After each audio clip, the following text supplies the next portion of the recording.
Power star Pawan Kalyan తాజాగా నటిస్తున్న cinema Harihara Veeramallu. ప్రముఖ డైరెక్టర్ క్రిష్ జాగర్లమూడి దర్శకత్వంలో మొదలైన ఈ సినిమా అనూహ్యంగా ఆయన తప్పుకోవడంతో జ్యోతి కృష్ణ రంగంలోకి దిగారు. ఇప్పటికే దాదాపు 13 సార్లు విడుదల వాయిదా పడ్డ ఈ సినిమా ఎట్టకేలకు జూన్ 12వ తేదీన రిలీజ్కి ముహూర్తం ఫిక్స్ చేశారు. ఈ సినిమా 2020లోనే ప్రకటించారు. కానీ దాదాపు 5 ఏళ్లుగా ఈ సినిమా విడుదలకి నోచుకోలేదు.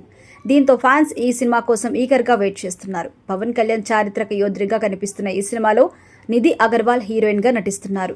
మొదట ఈ సినిమాని మార్చి 28న రిలీజ్ చేయాలి అనుకున్నారు. కానీ పవన్ కళ్యాణ్ రాజకీయాలలో బిజీగా ఉండడం వల్ల ఆయన డేట్స్ ఇవ్వడానికి కుదరలేదు. దీంతో సినిమా షూటింగ్ పెండింగ్ కారణంగా సినిమా విడుదల వాయిదా పడింది. ఇక మే 30న సినిమా రిలీజ్ చేయాలి అనుకున్నారు. కానీ ఆ రోజున చాలా సినిమాలు పోటీ పడుతున్న నేపథ్యంలో ఈ రోజు కూడా వాయిదా వేశారు. ఇక ఇప్పుడు జూన్ 12న ఎట్టకేలకి రిలీజ్ చేస్తామని ప్రకటించారు. అంతేకాదు ఒక సెంటిమెంట్ ని కూడా తెరపైకి తీసుకొచ్చారు. అదేంటి అంటే దాదాపుగా 10 ఏళ్లుగా పవన్ కళ్యాణ్ రాజకీయాల్లో ప్రజల కోసం పోరాడుతుండగా 2024 జూన్ 12వ తేదీన ఆంధ్రప్రదేశ్ డిప్యూటీ సీఎంగా ఎట్టకేలకు ప్రమాణ స్వీకారం చేశారు.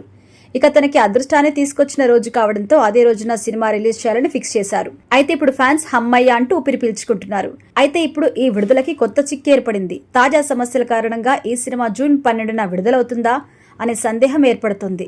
ఎందుకంటే జూన్ 1 నుంచి సినిమా థియేటర్లు బంద్ చేయాలని తెలుగు సినిమా ఇండస్ట్రీ ఎగ్జిబిటర్స్ కీలక నిర్ణయం తీసుకున్నారు. అద్దె ప్రాతిపాదికన సినిమాలు ప్రదర్శించలేము అని పర్సంటేజ్ రూపంలో చెల్లిస్తేనే సినిమాలు ప్రదర్శిస్తామని నిర్మాతలకు లేఖ రాయాలని ఎగ్జిబిటర్స్ తీర్మానం చేశారు. ఇక జూన్ 1 నుంచి సినిమా థియేటర్లు బంద్ చేయాలని మేకర్స్ నిర్ణయించుకుంటే హరిహర వీరమల్లు మళ్లీ వాయిదా పడే అవకాశం ఉంది. దీంతో Harihara Veeramallu, Kannappa, Kubera Kingdom, tug life వంటి సినిమాలు కూడా ఆగిపోవడం ఖాయం విడుదలకి. మరి జూన్ 1 నుంచి సింగిల్ స్క్రీన్ సినిమా థియేటర్లు బంద్ అయితే ఆ ప్రభావం వీటిపై భారీగా పడబోతుందని కూడా చెప్పొచ్చు.